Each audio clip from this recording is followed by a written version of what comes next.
and welcome to the first series video on Written Me. Looking at idea formation, the first thing you have to have before you ever have a novel. To give you sort of a look at what we're going to be doing today, first we are going to be looking at actually the process of forming ideas or generating ideas for your novel. Second, we're going to be looking at what to do when you have a part of an idea, how to identify what part that is, and how to move forward in your novel after that. So, talking about what is the process like to first form ideas. There are so many different ways to formulate an idea for a novel. I know for me personally, both of my novel ideas and any other story that I've been inspired to write has been just that. Inspiration that's come from a story in my own life, or imagining in a scenario, or I'm just sitting alone and I think, what would happen if X, Y, or Z happened? Or I've always just gotten some kind of word or phrase has sparked an idea inside of me. That being said, there are tons of other ways that people get ideas for novels. There's also actual resources that you can use.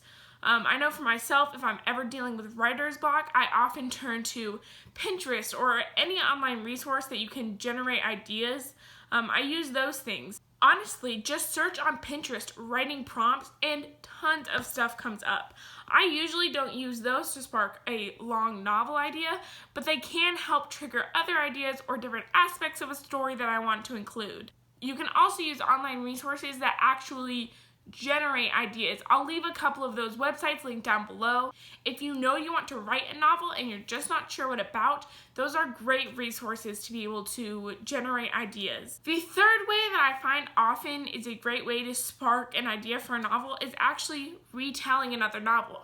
I'm not talking about plagiarism, but I do know that for myself, some of my favorite books are sort of retellings of the classics. I love a book that's a retelling of Dr. Jekyll and Mr. Hyde even more than the actual original. If you're struggling to come up with an idea, either by yourself or using a generator, pick a favorite book or a classic or something like that and think of a way that you could retell it either in a modern time or honestly switch eras or characters around, not to steal the story, but to use different aspects to inspire a retelling of your own. Idea generation is just step one.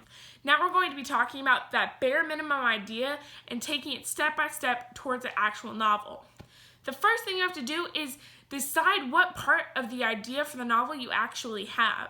It's great if in that inspiration or in the generator or whatever method you use to get inspired, it's great if those things gave you characters and plot and setting and everything like that.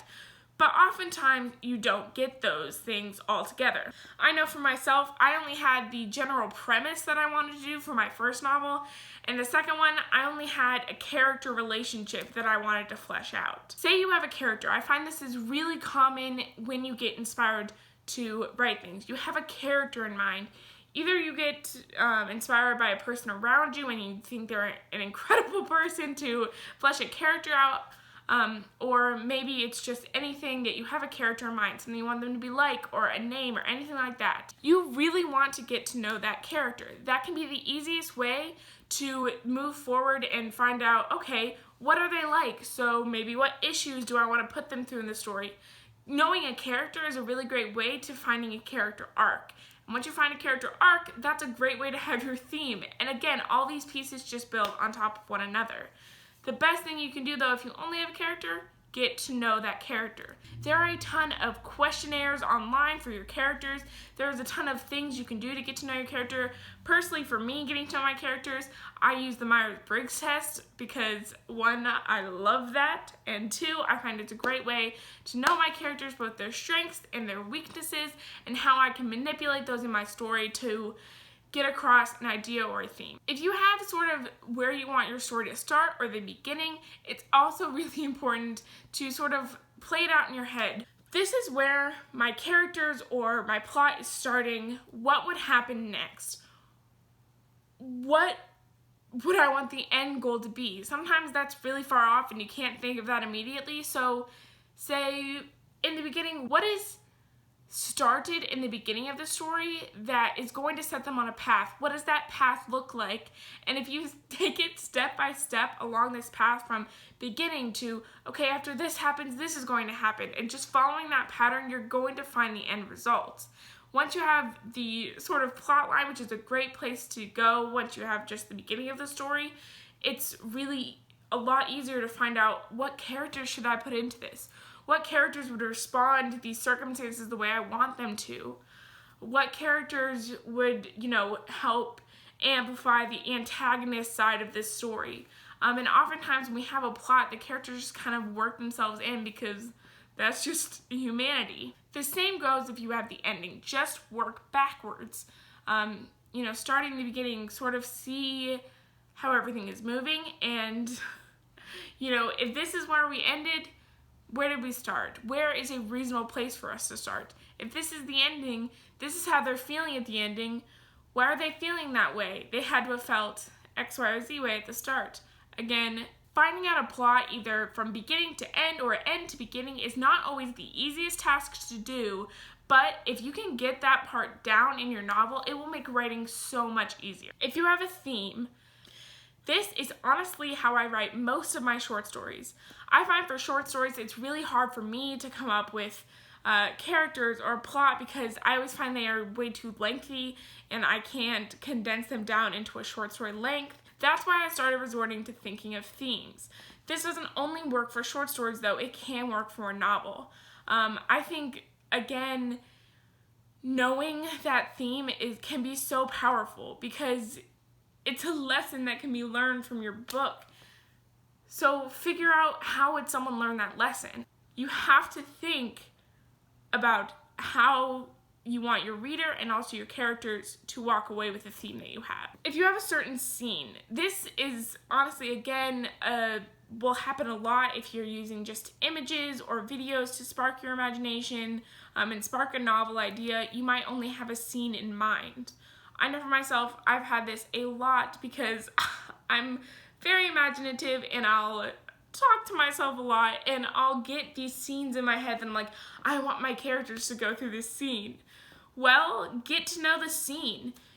Whatever you have, flesh it out as much as you can. Who's in the scene? What does the scene look like? What are they talking about in the scene? What's going on? What are the emotions, the feelings? Okay, so here's the characters. And then, again, like we talked about with the characters, get to know them. What path are they on? What are they talking about? What's going on in this scene? What does that mean about their world? What does that mean about the plot that they're going through? Wherever stage you are in that, get to know whatever you have. All of these things is really, whatever you have, figure out how to have more from just that one thing. Asking questions is a huge deal. You know this novel better than anybody else does. It's your story. No one else has this story. So figure out what story you want to tell. Ask your characters questions. Ask the plot questions. Ask the setting questions. You have to, really know your novel before you can write it. I am talking about the planners of the novel writing world. There are things commonly known as pantsers or just flying by the seat of their pants. I figure that if they are that type of writer, they're probably not even watching this video, and they don't really want to know how to plan the novel because they're just writing. I did that for my first novel, and I figured out about halfway through that I had no idea where my novel was going, and I was going to have to plot it out. Also, I found in that first novel, my characters were super undeveloped, and I just found out really for me that that's not a type of writing style that I have. I can't be a pantser because I don't know where I want the story to go. I don't know what I want my characters to be like. And so this advice is really for people who know that and they want to be planners. Our last thing we're talking about today, and that is looking ahead at what is in front of you. This idea of writing a novel. So at this point, having your idea, having your characters, having your plot, that's step one. And it's an amazing step to have down, but again, we're gonna go into depth in the weeks ahead about what character development does look like and what plot planning does look like. Now that you have your idea and you've formulated a lot about it, there are steps to be taken ahead. Eventually, you're going to have to decide who you're writing for. I like to give the advice, though, that if it's your first novel, write for yourself. Write whatever novel you want to read. I find this is a great place to start because one of the hardest things to do as a writer is, to quench that love of writing before it even began, because you're so worried about what other people are going to think when they read your writing, or what other people are going to think about your ideas, or how your writing compares to other writing. Don't do that if this is your first novel.